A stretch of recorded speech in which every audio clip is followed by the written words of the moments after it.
Oke, baik. Assalamualaikum warahmatullahi wabarakatuh.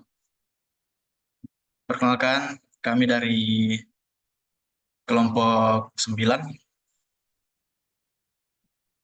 akan bahas terkait pressure sensor, di mana anggota kelompok dari kelompok 9 ada saya sendiri, Muhammad Syaidan Ali, kemudian ada Muhammad Yusuf Salam, dan juga ada Nur Aulia Arman. Jadi pada kesempatan kali ini, saya sendiri yang akan mencoba menjelaskan terkait pressure sensor atau sensor tekanan. Baik, langsung saja akan saya jelaskan materinya.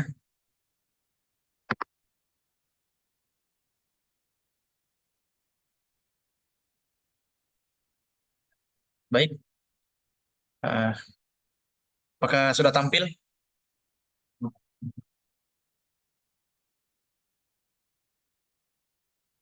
Ya, sudah.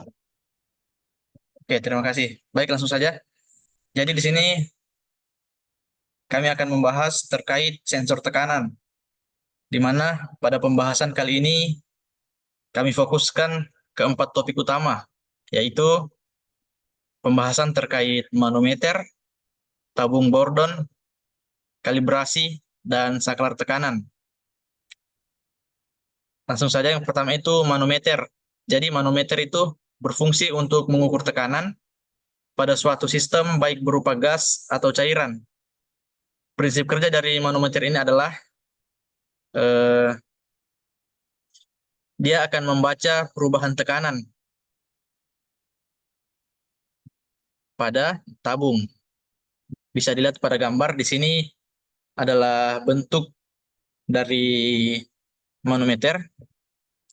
Jadi yang di sebelah kiri ini adalah tekanan yang masuk atau yang terhubung ke atmosfer.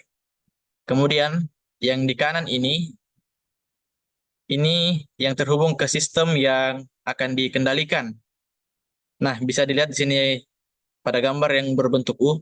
Nah, bisa dilihat sini perbedaan dari tekanannya.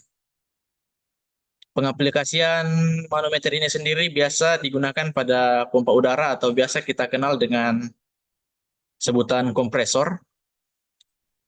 Ini bisa juga digunakan pada sistem pneumatik. Kemudian manometer ini juga biasa digunakan pada sistem pemanas. Selanjutnya itu ada tabung Bourdon. Sama seperti manometer, fungsinya itu untuk mengukur tekanan, baik berupa gas atau cairan. Perbedaannya adalah cara kerja dari tabung Bourdon ini. Bisa dilihat pada gambar, tabung Bourdon ini berbentuk seperti huruf C, di mana ketika ada tekanan yang masuk, maka lengkungannya ini akan berubah. Perubahan lengkungan pada tabung Bourdon yang berbentuk huruf C ini, inilah yang akan diinterpretasikan sebagai nilai tekanan. Selanjutnya itu ada kalibrasi. Jadi, pada sensor apapun itu, baik pada sensor tekanan dan lain-lain, tentu sensornya perlu dikalibrasi. Mengapa sensor ini perlu dikalibrasi? Alasan yang pertama, agar pengukuran itu akurat. Alasan kedua, untuk memastikan bahwa sensor tersebut masih dalam keadaan baik atau tidak, sehingga pada saat digunakan hasilnya tetap akurat, efisien, dan efektif. Dan bisa juga disebut tepat lah. Tidak ada perbedaan antara tekanan realnya dengan tekanan yang ditampilkan oleh sensor. Nah, untuk mengkalibrasi sensor tekanan sendiri, sebenarnya kita bisa melihat dari masing-masing bawaan pabrik, pasti sudah disediakan di manual booknya, tetapi secara umum untuk melakukan kalibrasi terhadap sensor tekanan itu ada 5 tahap. Yang pertama itu, kita harus mengatur tekanan ke 10% dari skala penuh. Misalnya, 10 PSI untuk pengukur dengan kisaran 0 hingga 100 PSI. Nah, bagaimana kita mengetahui misalnya rentang tekanannya itu dari 0 hingga 100 dan kita ingin mengatur tekanan ke 10%, teman-teman bisa melihat pada manometer manometer atau tabung boron itu, dia kalau skalanya 100, berarti untuk 10%-nya itu dia harus berada di angka 10. Kemudian yang langkah kedua itu kita harus mengatur tekanan ke 90% dari skala penuh. Misalnya skalanya 100, maka kita harus mengatur tekanannya ke angka 90. Nah, langkah yang selanjutnya itu kita harus memeriksa dua indikasi yang disebutkan di atas.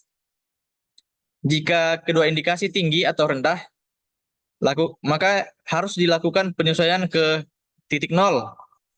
Jika indikasi 10% benar, maksudnya di sini jika pada set point sensor telah diatur 10%, kemudian benar dengan kenyataannya, tetapi yang 90% ini belum tepat dengan kenyataannya, dengan yang tekanan realnya, maka kita harus menyesuaikan sesuai jangkauannya saja. Jangkauannya di sini yang dimaksud, misalnya 90% kita mengatur set point, tetapi tekanannya itu hanya 80, maka kita atur ke 80.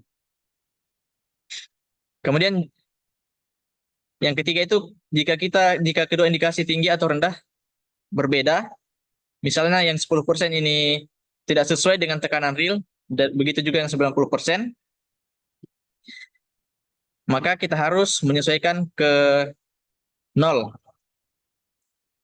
Selanjutnya langkah yang kelima untuk mengkalibrasi itu kita harus menyesuaikan set point 0 pada indikasi rendah dan rentang pada indikasi maksimalnya. Seperti yang tadi 10% dan 90%. Nah, kemudian setelah kita mengikuti langkah-langkah tersebut, kita harus mengulangi penyesuaian dari 0 hingga indikasi tinggi dengan benar. Karena penyesuaian ini yang akan mengakibatkan apakah pengukuran tekanan tersebut sudah akurat atau belum. Kemudian saklar tekanan. Di sini saklar tekanan itu biasanya digunakan untuk menghidupkan atau mematikan sirkuit-sirkuit listrik pada tekanan yang telah ditentukan. Secara umum, saklar tekanan itu memiliki dua kontak. Ada yang normally open dan ada yang normally close, tergantung pada kebutuhan yang akan teman-teman gunakan. Pada gambar di sini, ini adalah gambar pressure switch atau saklar tekanan. Nah, bisa dilihat di sini yang paling atas ini adalah adjustable set and reset point. Jadi, teman-teman bisa mengatur tekanan yang diinginkan melalui knob yang ada di atas sini. Misalnya, teman-teman ingin mengatur saklar tekanan ini akan aktif ketika tekanannya 10 psi, maka teman-teman bisa memutar knob yang ada di atas. Nah, untuk melihat tekanan yang setelah diatur, di sini ada set and reset pressure scale. Nah, di sini bisa dilihat, di sini nanti tampak berapa psi yang teman-teman akan atur. Kemudian ketika tekanan tersebut sudah mencapai set point yang teman-teman tentukan, maka di sini kontaknya ini akan berubah. Yang tadinya NO akan menjadi close, yang tadinya NC akan menjadi open. Jadi secara umum pengaplikasian dari sensor tekanan ini memang banyak diperlukan untuk sistem-sistem kendali khususnya. Jadi mungkin itu saja yang dapat saya paparkan pada kesempatan kali ini. Kurang dan lebihnya mohon dimaafkan. Billahi taufik wal hidayah. Assalamualaikum warahmatullahi wabarakatuh.